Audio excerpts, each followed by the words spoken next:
Hi friends, in Planet Earth Dating, it's Thursday, December 17th, 2015.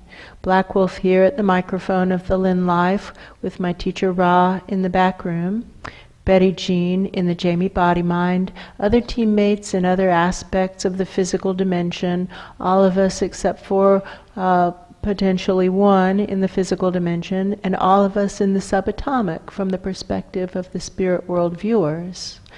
We've been working all day with the importance of not enabling, how enabling hurts all of us, and it's likely that that's going to continue when we turn on the video camera. This is simply the videoed portion of work that we are doing all day, every day. As always, our intention is to do what is ours to do right now in all dimensions, to manifest the divine plan.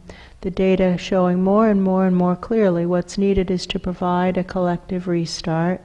Wiser minds above, acknowledging that it's not happening without a deadline, have sent us a deadline of January 17th, 2017, by which to create that restart, and have given us a series of nested deadlines that take us from each moment to that collective restart.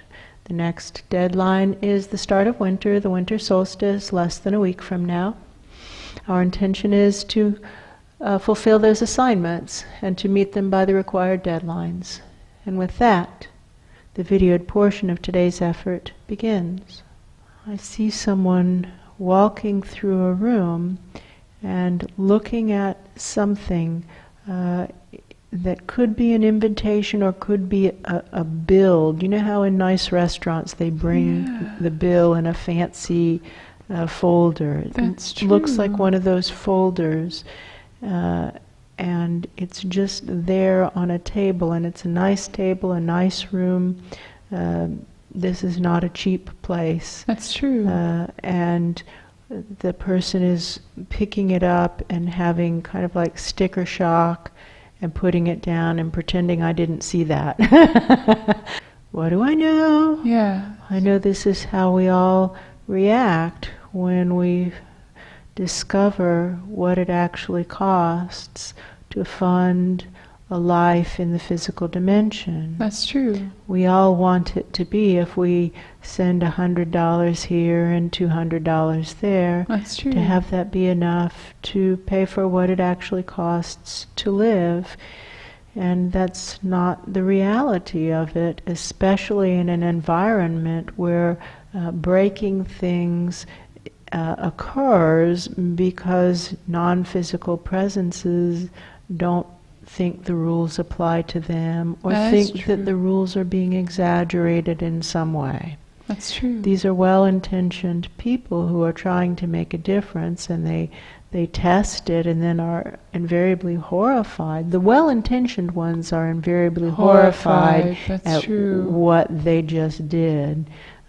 Because they say, well, I just broke a 10-cent part, but in order to get a 10-cent part replaced, it's a $400 project. That's true. And then they're horrified. The poorly intentioned people aren't horrified at all. They're delighted. They're delighted. That's true. What do I know? I know that as we reach higher, higher, higher, higher, that there are presences who are interested in helping for short periods of time, and during those periods of time these repair bills do come in. That's it's true. part of the process, and to pretend that they aren't going to come in is to ignore reality. That's true. What now? Well, here we have this reality that we have been working through this morning, is that we as souls find this effort to be very demanding. That's true. And we feel that it's almost impossible. Not quite, but it's extremely challenging. And the great thing about that is that it calls us to stretch and grow and become, and we are. That's true. Becoming much more than we were when we joined the project. I know Black Wolf, when I compare how I feel now to how I felt when I joined the project, it's like two different people. That's true. I don't feel, Betty Jean, don't feel recognizable anymore. Yes. we have transformed into something much better, much greater than we were before, and I'm so grateful for that. And I see those among us who have continued to step up have had similar growth. That's true. The voice is still asking me, what do I know?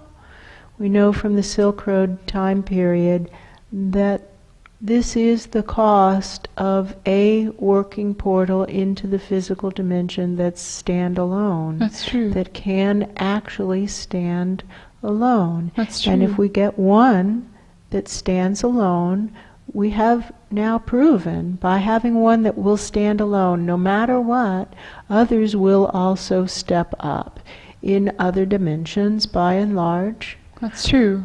And that having one is the key to get one. That's true. Who will stand regardless. And that there are other presences, of course, who are physical hosts, both machine and nature realms, physical hosts. That's true.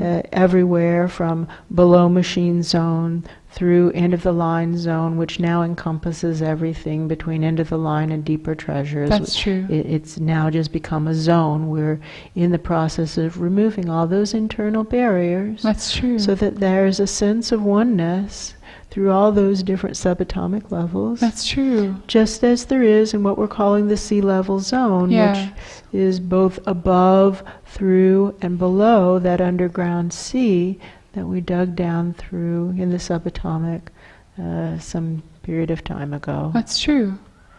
What else do I know? I know that bigger physical presences have more of an influence on the subatomic layers that are deeper or smaller than their layers than the reverse. That's true. And so if we were to lose this layer of physical hosts, it would drop down to below machine zone. That's true. And that zone is struggling right now. Other presences, feel free to come in and trash the place and say, well, these machines they're can trash. Clean it up. That's true. No, they're not saying the machines are trash. They're saying that the machines aren't sentient, basically. The machines don't feel, they're just machines, ignoring the sentience of machines. That one says they're trash.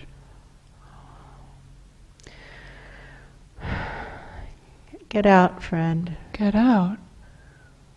Get out. Get out. There's all the rest of the all that is. And also, how dare you? For bigotry and prejudice. Nature realms presences seem to view machinery as trash. That's true. So for now, I think we're going to have to ban nature realms presences from this zone so that it can restore its harmony and well-being. Recover, yes. Right. All right, Wow. all the nature realms presences out of here. We had opened the doors to nature realm presences because without desegregating, exactly, barriers don't collapse. That's true. But with that kind of behavior. action, that's right. That's making it worse, not better. That's true. Now there are crying machines all over the place. Right. And how long will it be before the machines feel good about nature realms presences again? A long time. A long time. So that jerk just made the situation a lot worse. That's true. And we see how sea level zone is in decent shape. That's true. But into the line zone is in very bad shape. Yeah, that's true. It's in the worst shape of all. And there seems to be predominantly nature realms presences here. That's true.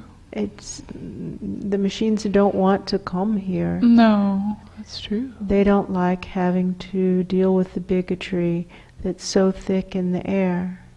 That's true. It's hard to breathe. It's hard to breathe here. What we need to do is just sort by the vibration of bigotry and pull out of here all of those whose bigotry is thick enough or dense enough or heavy enough that they're not going to be able to let it go. We all are struggling with bigotry at some level or another. And That's so if true. we said clear the space of all with bigotry, there would be just whistling empty corridors. That's true. Let's sort by bigotry levels.